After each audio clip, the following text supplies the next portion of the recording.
போகிறேன். தாளிக்கு தேவையான எண்ணெய் ஒரு 2 கரண்டி வைக்கிறேன். எண்ணெய் காயட்டும்.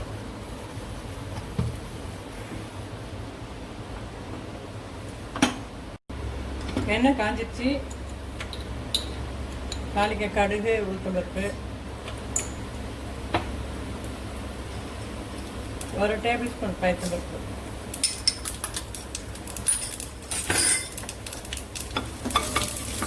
பொரிஞ்சிச்சு. பச்சை மிளகாய், கருவேப்பிலை. பச்சை மிளகாய் வதங்கினோடனே நல்லா கறி வச்சுருக்கிற கோஸ் அதை போட்டு அப்படியே வதக்க வேண்டியதான்.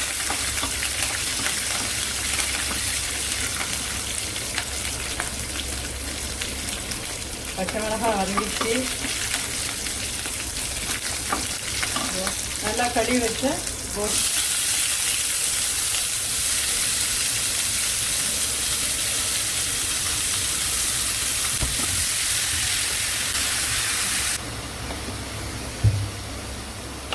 தேவையான அளவு உப்பு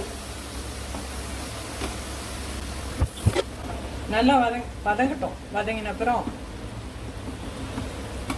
கொஞ்சமாக துருவின தேங்காயும் கொஞ்சம் பொட்டுக்கடலை, சீரகம் அரைச்சி வச்சுருக்கேன் ஏற்கனவே. அது அப்புறமா இறக்குறப்ப போட்டு கொஞ்சம் வதங்கட்டும்.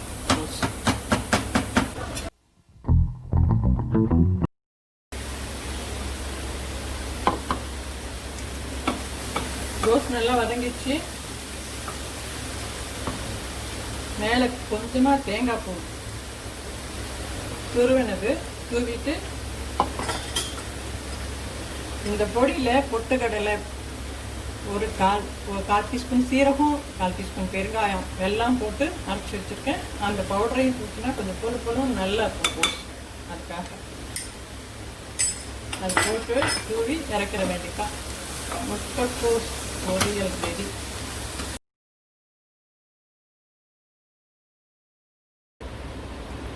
இன்னைக்கு தக்காளி சாதம் பண்ண போகிறோம். அதுக்கு தேவையான நல்லெண்ணெய் ஊற்றி அது காஞ்சிட்ட உடனே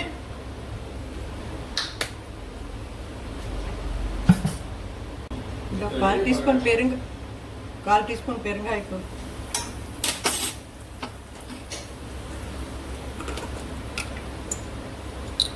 கடுகு, உளுத்தம்பருப்பு சேர்ந்தே இருக்கிறதுனால அப்படியே போட்டுடுவோம்.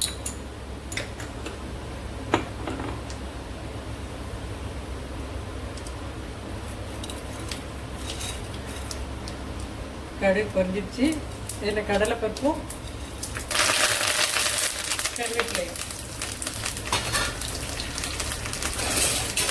1 டீஸ்பூன் கடலைப்பருப்பும் கருவேப்பிலையும் ஒரு 10 காஞ்ச மிளகாய் கிள்ளி வச்சுருக்கேன். அதையும் போட்டு வதக்கிட்டு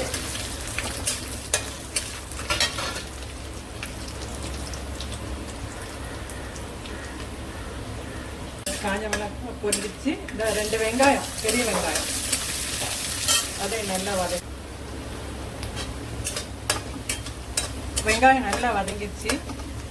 ஒரு 4 தக்காளி இந்த மாதிரி கட் பண்ணி அதையும் சேர்த்து நல்லா வதக்கணும்.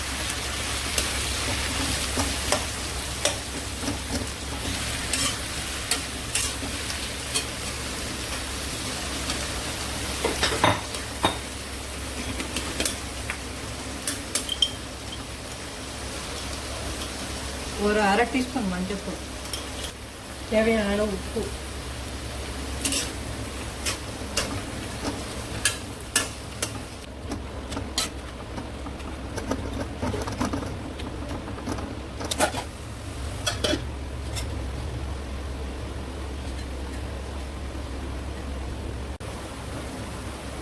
கொஞ்சமாக 1/2 டீஸ்பூன் இஞ்சி துருவல் அதையும் போட்டு அதையும் கொஞ்சம் நல்லா வதக்கிடுவோம்.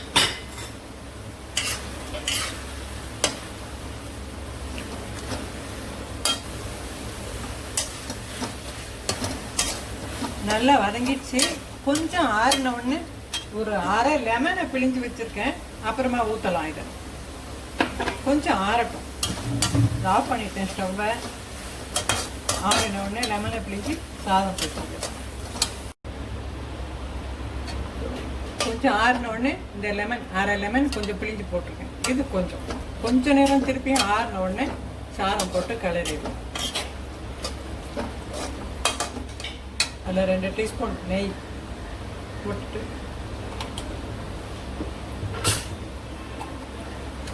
சாதம் கொஞ்சமாக போட்டு கிளறிடணும்.